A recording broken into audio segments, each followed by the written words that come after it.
Hello guys. سلام بچه ها. جهانگیری هستم، مدرس زبان. خب کتاب اکتیو ریدینگ رو میخواد با هم کار کنیم. اکتیو ریدینگ 1 متنش رو با هم کار میکنیم و تمرین ها و مباحثی که مرتبط هست با وکابولری، یعنی بخش لغات. خب من متن رو شروع میکنم به خوندن و قسمت هایی که نیاز به توضیح داشته باشه رو براتون توضیح میدم. A restaurant for change. میگه رستورانی برای تغییر. خب حالا منظورش چیه؟ متن رو یه دو سری میخونیم متوجه میشیم. Jamie Oliver wants to change people's lives and he is using food to do it. Oliver, a chef, is well known for sharing his secrets of cooking healthy food through his magazine, cookbooks and television shows. خب اینجا یک کلمه خیلی مهم رو هایلایت کرده، پررنگتر براتون نوشته تو کتابتون یا PDF دقت بکنید. این کلمه healthy، این کلمه به معنای سالمه. وقتی که میگه healthy food یعنی غذای سالم. در ادامه میگه he is also changing lives through his Italian restaurant 15. خب توجه بکنید کلمه 15 آخر این جمله با F بزرگ نوشته شده به معنای 15. خب وقتی که کلمه اولش با حرف بزرگ نوشته میشه، وسط جمله باشه یا آخر جمله باشه، اون کلمه خاصه. پس اسم رستورانش 15 هست. پاراگراف بعدی شروع میکنه راجع به 15 یعنی همون رستوران صحبت میکنه. 15 started in London, England as a place to train young adults to work in a kitchen. Oliver's idea was to create professional kitchen that can help young people get a fresh start and chance to become professional chefs. خب کلمه شف رو ما اینجا چند بار داشتیم. شف به معنای سرآشپزه. آشپز رو میگن کوک، سرآشپز رو میگن شف. خب یک شف چند تا کوک داره، یعنی چند تا آشپز براش کار میکنن. و خب کوک یه معنی دیگه هم داره به معنای آشپزی کردن. توی همین پاراگراف کلمه کیچن داریم. کیچن به معنای آشپزخونه است. پاراگراف بعدی Every September, a new group of 18 to 24-year-olds start work at 15. When they start, they are usually not qualified for a restaurant job, but that will change quickly. خب اینجا دی آورده، پررنگ کرده که کلمه ساده ایه، فکر میکنم بدونید به معنی اونهاست، آنها. ولی کلمه دیگرش qualified به معنای اینه که صلاحیت داشته باشن. این جمله رو دقت کنید، دوباره میخونم. When they start, they are usually not qualified for a restaurant job. که وقتی که اونها شروع میکنن معمولا qualified نیستن، یعنی صلاحیت ندارن برای اون شغل رستورانیشون. خب در ادامه In the 12 months of training, the student chefs study cooking at college and get hands-on training at the restaurant. کلمه hands-on به معنای یعنی یک کار دستیه، میشه گفت یک کار یدی. hands-on training یعنی چی؟ یعنی یه سری تمرین هایی که واقعا اونجا با دستاشون انجام میدن، مثلا خرد کردن سبزیجات یا کارهای دیگه‌ای که حالا تو آشپزی با دست انجام میدن. پس وقتی که میگه hands-on training at the restaurant یعنی اونجا واقعا دیگه شروع میکنن به کار واقعی انجام دادن، با دستاشون آشپزی کردن. منظورش اینه که دیگه از اون حالت تئوری در میان و hands-on training میکنن، یعنی کار عملی میکنن. چون آشپز هستن خب با دستاشون آشپزی میکنن. و در ادامه میگه besides learning kitchen skills, they learn the importance of using fresh ingredients and how to create their own recipes. خب ingredients میشه اون مواد اولیه غذایی. حالا تو این جمله نوشته fresh ingredients یعنی چی؟ یعنی مواد اولیه غذایی تازه. و در ادامهش آخر جمله کلمه recipes به معنی دستور پخته یا همون دستورالعمل‌های غذایی. خب and their education doesn't stop with preparing and serving food. serving food یعنی سرو غذا. حالا تو فارسی هم از کلمه سرو استفاده میشه The students also learn how to manage money and deal with difficult customers. Overall, the program encourages them to believe in themselves and enables them to look forward to a future in a restaurant business. خب کلمه encourage کلمه خیلی خیلی مهمه. به معنی تشویق کردن. میگه overall the program encourages them. میگه به طور کلی این برنامه اونها رو تشویق میکنه to believe in themselves که به خودشون باور داشته باشن. و حالا غیره. پاراگراف بعدی The restaurant's name 15 comes from the number of students the restaurant had when it started in 2002. Today, Oliver has 3 of these restaurants and a few hundred students have finished the program. Around 90% of the graduates are still working in the food industry. Some own restaurants or work in some of the best kitchens around the world. Others are now starring in their own TV shows. They are all great examples of what young people can do if they are given the opportunity and support. خب من فقط یه بخشای خیلی مختصر و کوتاهی از متن براتون توضیح دادم که احساس کردم مهمه و قرار توی تمرین‌ها با اونها مواجه بشید. ولی خب اگر بخشای دیگه هم براتون سوال بود میتونید با من در ارتباط باشید، حالا در تلگرام یا کامنت های همینجا. لینک تلگرام هم داخل یوتیوب گذاشتم براتون، اگر روش کلیک بکنید میتونید مستقیم با من در ارتباط باشین. اون قسمت ها رو بپرسید از من، خوشحال میشم بتونم راهنماییتون کنم. خب میریم صفحه بعد سراغ reading comprehension. reading comprehension میشه درک مطلب. یه سری سوال داره نگاه میکنیم. من تمرکزم بیشتر روی لغات هست و خب تمام سوالها رو پاسخ نمیدم. بعضی از سوالها رو جواب میدم، اما اگر دوست داشتید پاسخ سوالهای دیگه هم بدونید میتونید باز از من بپرسید، راهنماییتون میکنم. خب A. Choose the correct answers for the following questions. میگه جواب درست انتخاب کنیم. شماره 1 جیمی آلیور The 15 Restaurant. خب جیمی آلیور کی بود؟ شف بود، سرآشپز بود اگر یادمون باشه. پس جواب میشه چی؟ A. میگه is a chef at the 15 restaurant. Is the owner of the 15 restaurant. Was a student at. خب جواب کدوم میشه؟ A و B یکم مشکوکه. C کلا نمیشه چون جیمی آلیور دانش آموز نبود اونجا. برای اینکه بتونید جواب پیدا کنید کلمه جیمی آلیور رو میرید داخل متن پیدا میکنید و ببینید جواب چیه. پاراگراف 1 خط دوم Oliver a chef is well known for sharing his secrets of cooking healthy food. اینجا خب گفته شف هست، یعنی اونر رستوران نبوده اون موقع. بعد پایان پاراگرافش نمیشه he is also changing lives through his Italian restaurant 15. ولی اینجا تاکید کرده میگه در نهایت توی رستوران ایتالیاییش که اسمش 15 هست داره زندگی خیلی رو تغییر میده. پس بین A و B کدوم انتخاب میکنیم؟ B is the owner of 15 رستوران، چون داخل سوال تاکید داره روی رستوران 15. شماره 2 Oliver uses 15 to help young people. میگه این الیور تو این رستوران 15ش چجوری به جوانها کمک میکنه؟ A. Eat healthy food. B. Find jobs. C. Become rich. میگه آقا غذای سالم بخورن. Find jobs. شغل پیدا کنن. Become rich یا پولدار بشن. شما اینو به من بگید داخل متن میتونید پیدا کنید. شماره 3 In lines 12-13 when they start they are usually who does they refer to. خب میگه این they به کدوم اشاره داره؟ میگه تو خط 12 و 13 داخل متن اگه نگاه بکنی خط 12 و 13 they داره. خب میگه این ضمیر به کی اشاره داره؟ به دانش آموزها، به سرآشپزهای تلویزیونی یا به customers مشتریان؟ خب جواب واضحه they به students اشاره داره، یعنی A. شماره 4 Today most 15 graduates are working in the industry. خب industry یعنی صنعت. حالا میگه امروزه بیشتر فارغ التحصیل های رستوران 15 کجا کار میکنن؟ تو صنعت ساختمانسازی، بیلدینگ، تو صنعت ادویکیشن، تحصیلات، یا تو صنعت فود، غذا. خب این واضحه فکر میکنم چون متن با هم کار کردیم. خودتون جواب بدید. باز اگر سوال داشتید میتونید از من بپرسین.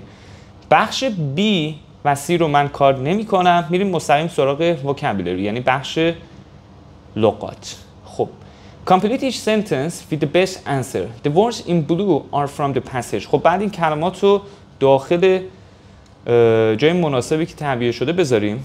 شماره یک میگه qualified people are usually to work.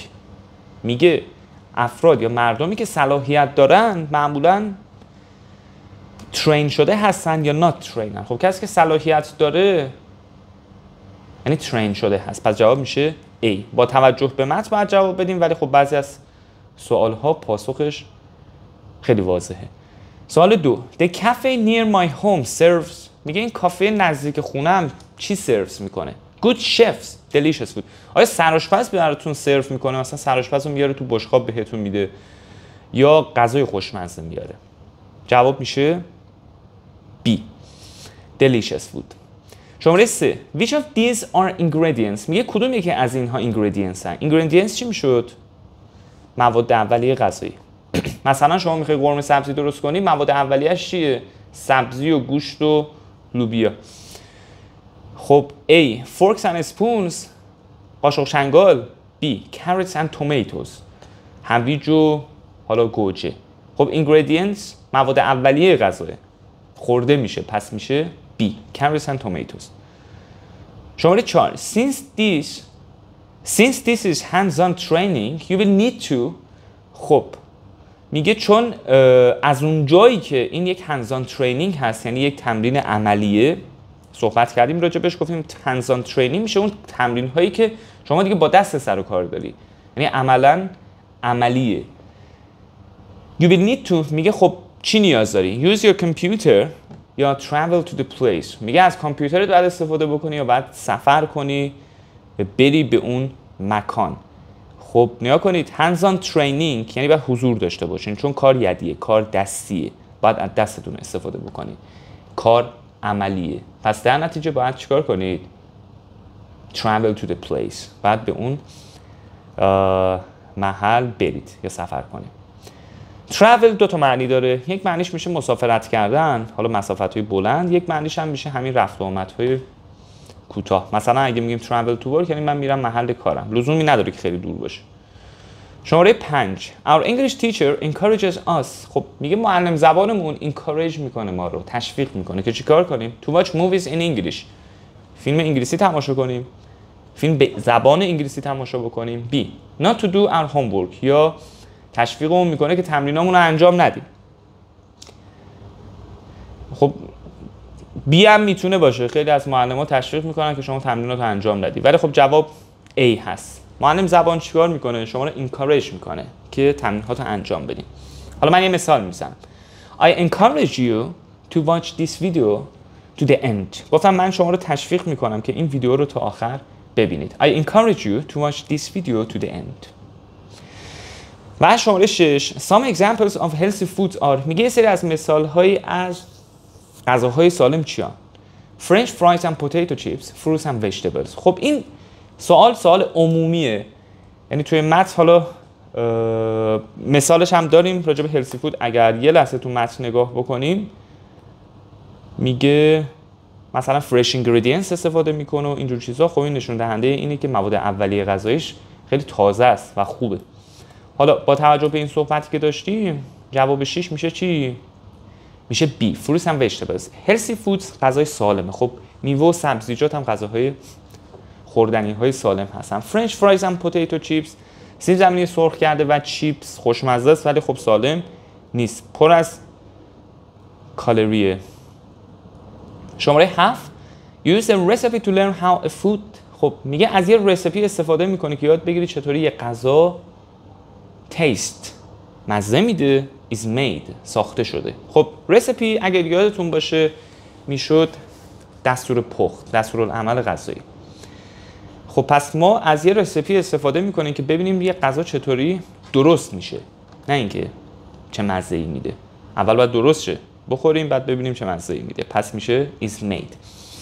حالا چرا made شکل سوم کلمه make هست. make یعنی درست کردن، گذشتش میشه make. یه بار دیگه من از اول بگم. make یعنی درست کردن، شکل دومش میشه made، شکل سومش هم میشه made. make. وقتی که ما یه چیزی رو میخوایم به گذشته بگیم خب طبیعتاً بعد از شکل دومش استفاده بکنیم، ولی اینجا ساختار مجهول استفاده شده که حالا تو بحث گرامریش نمیخوام ورود کنم. باز اگر دوست داشتید بحث گرامریش رو اینجا یاد بگیرید یا راجع به مجهول ها پسیو ها بدونید میتونید حالا با من در ارتباط باشید. و شماره 8 میگه Javier is in the kitchen right now. خب میگه خاویر داره توی آشپزخونه چیکار میکنه؟ taking a shower, cooking lunch. خاویر تو آشپزخونه که دوش نمیگیره، طبیعتاً داره چیکار میکنه؟ cooking lunch میکنه. حالا باز ممکنه یک شخصی پیدا بشه بگه خاویر تو آشپزخونه هم دوش میگیره، ولی خب تو آشپزخونه جای غذا درست کردن. کجا تیک شاور میکنن؟ توی حمام. این bathroom. خب بخش بعدیشو بیشو من انجام نمیدم، میریم سراغ A. یه جدولی اون پایین اومده که 6 تا کلمه بهتون داده، داخل کادر گلبهی رنگ، پایینش هم 6 تا کلمه باز داده. گفته انتونیم هاشو بنویسید. انتونیم یعنی چی؟ انتونیم یعنی متضاد یک کلمه. مثلا وقتی که شما میگی love یعنی عشق، انتونیمش چی میشه؟ hate یعنی نفرت. خب برای اینکه بتونیم پاسخ بدیم اول کلمات کادر بالا رو میخونیم. unhealthy یعنی غیر سالم، discourage یعنی تشویق نکردن یا دل سرد کردن، مایوس کردن. easy ساده، dislike یعنی دوست نداشته باشین، خوشتون نیاد. rest استراحت کردن. free یعنی وقت آزاد. دوباره برگردیم. یا که کلمه unhealthy همون healthy بوده یعنی سالم، منفیش کردیم، یه آن گذاشتیم اولش شده unhealthy. discourage دیس داره، اصلا دیس منفی سازه. خب این کلمه encourage بوده، انش افتاده دیس گرفته شده discourage به معنای مایوس کردن کسی، منفی شده. یا اگر شما نگاه بکنید کلمه دیسی که دیسلایکی که جلوتر اومده، خب کلمه لایک بوده یعنی دوست داشتن، خوشتون اومدن، از یه چیزی خوشتون که میاد میگه لایک، ولی خب منفیش کردیم با دیس. دیس کلا منفی سازه، اینو یادتون باشه. یعنی اگه اول هر کلمه شما پسفند دیس رو دیدید بدونید که اون کلمه منفیه، یعنی حتی اگر معنیشو متوجه نشدید ولی بدونید که بار اون کلمه منفیه، کارتون خیلی راحت تر میشه. حالا جدول رو جواب بدیم. شماره لایک که خب میشه دیسلایک. دیفیکالت یعنی سخت، متضادش چیه؟ انتونیمش چیه؟ میشه ایزی. ورک یعنی کار کردن، خب متضادش میتونه رست باشه، استراحت کردن. هلسی سالم، منفیش میکنیم، متضادش میشه چی؟ unhealthy. encourage تشویق کردن، منفیش میکنیم، انش رو میندازیم بهش یک دیس میدیم، به اصطلاح discourage میشه یعنی مایوس کردن. بیزی یعنی خیلی شلوغ، گرفتار، که انتونیمش یا همون متضادش میشه free. بخش پایینی از ما خواسته که بیایم از این کلمات داخل جدول استفاده بکنیم و به جواب درست برسیم. خب من چون این تمرینه شاید همه‌شو جواب ندم، یکی در میون جواب بدم، نمیدونم ببینم چطور پیش میره. خب شماره 1 میگه you shouldn't eat so much food. به نظرتون هلسی میشه یا unhealthy؟ یا که منفیه، داره میگه you shouldn't، میگه بهتره که نخوری این همه غذاهای چی؟ هلسی سالم یا unhealthy ناسالم؟ میشه unhealthy. should یک مودال وربه که به معنای یعنی یکی از مفاهیمش توصیه کردن یا باید. وقتی که شما میگین you shouldn't یعنی بهتره که این کارو نکنی. شماره 2 tonight's homework was very I finished it in a few minutes. میگه تمرین امروز خیلی I finished it in a few minutes. میگه آقا من تو چند دقیقه تمامش کردم. خب وقتی که شما یه تمرین تو چند دقیقه تموم میکنی چیه به نظرتون؟ was easy or difficult؟ به نظرتون سخت بوده، difficult بوده یا easy بوده؟ این به عهده شما. شماره 3 you look tired. میگه آقا خسته به نظر میرسی. you should go and for a while. میگه آقا خسته به نظر میای. you should go بهتره که بری and for a while. و چیکار کنی برای یه مدتی؟ rest استراحت کن. شماره 4 you should not let a small problem you from reaching your goals. میگه نباید بذاری که یک مشکل کوچیک small problem you should not let a small problem میگه نباید بذاری که یک مشکل کوچیک you from reaching your goals. تو رو چیکار نکنه نسبت به رسیدن به اهدافت؟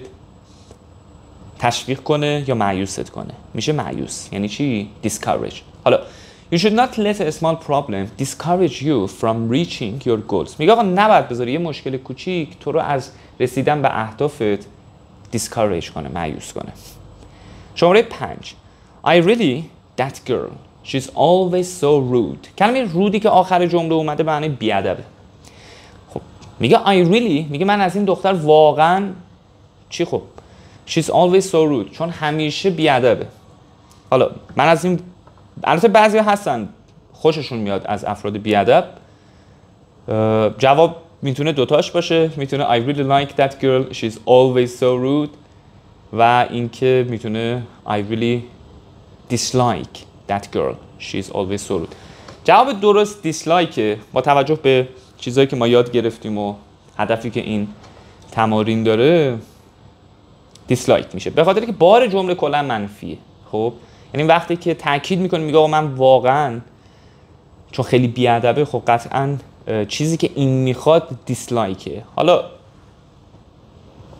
یکی هم میگم ممکنه خوشش بیاد بگه لایک. شماره 6 I didn't have lunch as I was in the afternoon. خب میگه من نهار نداشتم از اون جایی که بعد از ظهر خب چی بودم؟ شلوغ بودم، آزاد بودم. بیزی میشه یا فری. I didn't have lunch as I was in the afternoon. خب میگه من نهار نداشتم، نهار نخوردم چون چی بودم؟ شما جواب بگید busy or free.